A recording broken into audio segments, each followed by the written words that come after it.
They have left at least 8 people dead and dozens more injured. Keith Oppenheimer has more now on the death and destruction, as well as some dramatic home video. The alarms are ringing in Clarksville, a small city 40 miles north of Nashville. The bricks of this historic downtown were toppled by a tornado that touched down early this morning. While no deaths have been reported, the devastation in the heart of Clarksville is staggering. From the courthouse to small buildings, Clarksville is just beginning to assess the damage. Just hours earlier, a series of relentless twisters hit central Arkansas. You can hear the voice of Donna Hennard as she videotaped a tornado that narrowly missed her home. You can see it! Oh my God! Oh! In Little Rock, one tornado hit a grocery store and several shoppers inside were injured.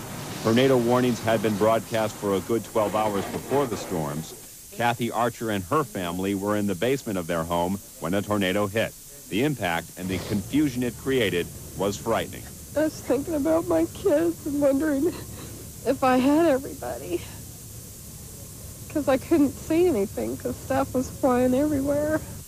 While the tornadoes took lives and left thousands without power in Arkansas, the good news is they came with a lot of warning. That fact alone may have spared a lot of people from the dangerous power of a twister. I'm Keith Oppenheimer reporting. Pacifica police have just confirmed that the person killed in yesterday's bomb blast was a woman. Investigators say her identity is tentatively known, but they are not releasing her name until an autopsy is completed. This morning's Chronicle says the explosion may have stemmed from a personal dispute between 2 women. The report says the person killed in the blast was probably unloading the bomb from a parked van. Police say that van was rented but had altered plates. The victim reportedly planned to place the bomb at a nearby home when it blew up prematurely. The FBI and the Bureau of Alcohol and Tobacco was in or nearby the van. We haven't determined where that individual was exactly at the time of detonation. Officials say the blast scattered body remains. This idea of making Oakland a no spanking zone is an interesting one. Next week, Jordan Riak of Danville will ask the Oakland City Council to make that declaration and begin placing signs around town stating that spanking teaches kids to be violent.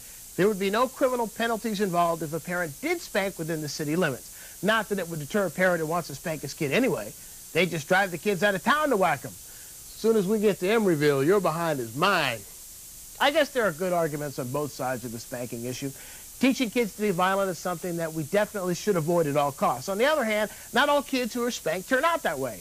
I used to get whipped with switches when I was a kid. My grandmama would go outside and pull up a redwood tree to correct me when I got out of line. It hurt, but I never repeated the offense again. Try that today, parents, and you will go to jail. I can't spank my kids. I just feel too guilty. I guess talking with your kid is always best, but the question remains, what do you do when...